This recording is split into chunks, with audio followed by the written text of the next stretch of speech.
dagaal culus oo u dhaxeeya dowladda federaalka Soomaaliya iyo sidoo kale ururka Al-Shabaab ayaa haatan aan kula hadlaya waxa uu ka socdaa masaajidka Cali Guduud ee gobolkaasi Shabeellaha Dhexe halkaas oo ay isku fara saareen mar kale ciidamada dowladda federaalka Soomaaliya iyo ururka Al-Shabaab iyo xoogagga macawisleyda ee ka barbar dagaalama dowladda qasaaro ayaa ka dhashay dhimasho iyo dhaawac bale waxaan kula wadaagi doonaa xogtii ugu dambeysay ee dagaalkaasi iyo sidoo kale qasaaraha ka dhashay dhimasho iyo dhaawac bale iyo sidoo kale weerarka kooxda soo qaaday iyo cidda ku gacan sareyso ee haatan bala soo tabanaya mar kale in ay la wareegtay goobtaasi dagaalka xoogiisa uu ka socdo hase ahaatee waan kula wadaagi doonaa ugu horeyn hadii ay tahay markii ugu horeysay soo booqato janaalka fadlan subscribe saar sidii dhaqanka ahayd muuqaalka like saar share garee gaarsii saaxiibadaada mahadsan daawade masaajidka Cali Guduud ee dhaca gobolkaasi Shabeellaha Dhexe ayaa mar kale waxa isku fara saaray ciidamada dowladda federaalka Soomaaliya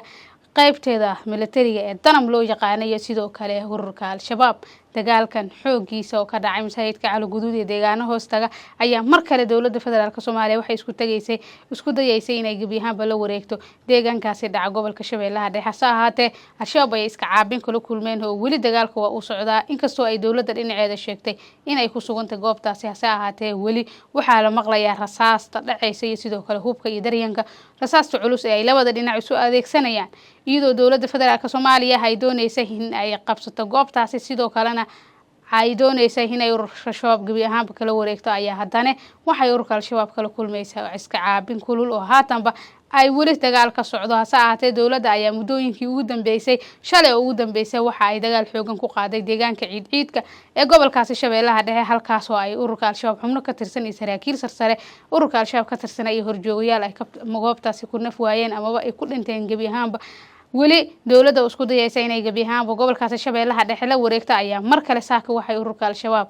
iyo ciidamadaasi danam isku fara saareen deegaankaasi masaajidka Cali Guduud iyo dowladda federaalka Soomaaliya ay mar kale doonaysay inay deegaanadaasi la wareegto saate ururka Al-Shabaab oo ciidamadii ugu badnaa keenay gobolkaasi Shabeellaha Dhexe ayaa mar kale waxay xajisanayaan gacan ku haynta iyo sii joogitaanka gobolkaasi Shabeellaha Dhexe hase ahaatee dowladda ayaa iyada dhinaceeda waxa ay muuqataa inay xuduudda ugu weyn iyo sidoo kale xooga saareysa in gabi ahaanba gobolkaasi Shabeellaha Dhexe ay la wareegto hase ahaatee weli ma suuro gelin oo masaajidka Cali Guduud Biicade iyo sidoo kale degmada weyn ee aadan yabaalba ururka Al-Shabaab ayaa ku sugan xajisanaya sidoo kale dagaal culus ayay wali la hortaagan yihiin dowladda iyagoo doonayeen gobolkaasi gabi ahaanba aysan ka bixin ciidka oo ahaa goob ururka Al-Shabaab markii hore laga bixiyay ayaa markii dambe dowladda oo iskeed ugu soo baxday haddana ururka Al-Shabaab ay la wareegeen muddana ay gacanta ku hayaan ay mar kale dowladda isku dayaysaa inay mar kale ururka Al-Shabaab kala wareegto deegaankaasi ciid ee hoostaga gobolkaasi Shabeellaha Dhexe hase ahaatee iyaga dhinacooda ayaa wali iska caabinaya kala kulmayaan oo dowladda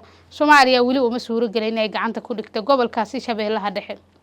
madaxweynaha Soomaaliya oo gobolkaasi isaga daba noqday ayaa sheegay in gabi ahaanba gobolka Shabeellaha Dhexe ay gacanta ku qaban doonaan isagoo ay xigtay guuldaradii ahayd in ay aadayaan mar kale ururka Al-Shabaab la wareegaan hase ahaatee dowladda ayaa wali waxay wada guluf colaadeed oo ka dhan ururka Al-Shabaab iyo in mar kale dowladda federaalka Soomaaliya gacanteeda ay ku dhigto deegaano gudaasi gobolkaasi Shabeellaha Dhexe si kastaba ha ahaatee dhawaan ayaa waxa dalka laga hirgeliyay guluf colaadeed oo ka dhan ururka Al-Shabaab sidoo kale la doonayay in koonfurta Soomaaliya gabi ahaanba looga saaray iyadoo ururka Al-Shabaab laga saaray deegaano dhaco Hiiraan Shabeellada Dhexe Galguduud Shabeellada Hoose iyo Bakool hase ahaatee Al-Shabaab ayaa gobolkan Shabeellaha Dhexe waxa uu yahay gobol muhiim ah deegaanadaasi ayaa laga saari waayay Hiiraan iyo Shabeellada Dhexe waxa ay noqotay goob colaadeed iyo sidoo kale waxa ay martigelisay colaado iyo dagaalo ka fool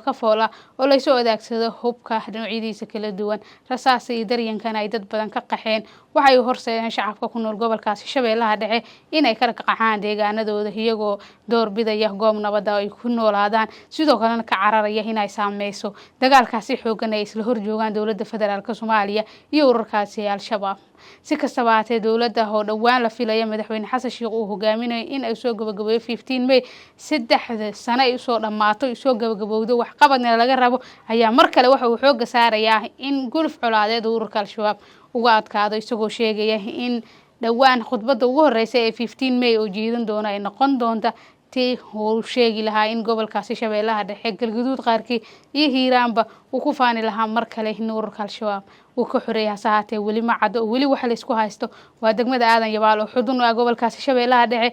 ciidka iyo sidoo kale degmada masaajidka Calaguduud oo haatanba uu ka socdo dagaal xoogan oo u dhexeeya ururka al-shabaab iyo dowladda federaalka Soomaaliya daawade haddii inta nala soo gaarto waxa tahay saaxiib wanaagsan muuqaalada xigo hadii ku maqli doonaa waxay ka soo kordho weerarkaasi culus ee wili ka socdo masaajidka Calaguduud iyo sidoo kale guud ahaanba gulifka colaadeed ee ka dhana dowladda federaalka Soomaaliya ay doonaysa in ururka al-shabaab ugu saarto iyo dagaalada ka socdo goboladaasi dhexe halkan ayaad kala daawo doontaan ee ugu horeyn hadii ay tahay markii horeysa soo booqas channel subscribe muuqaalka like share gareey la wadaag saaxiibadaada mahadsanid daawade.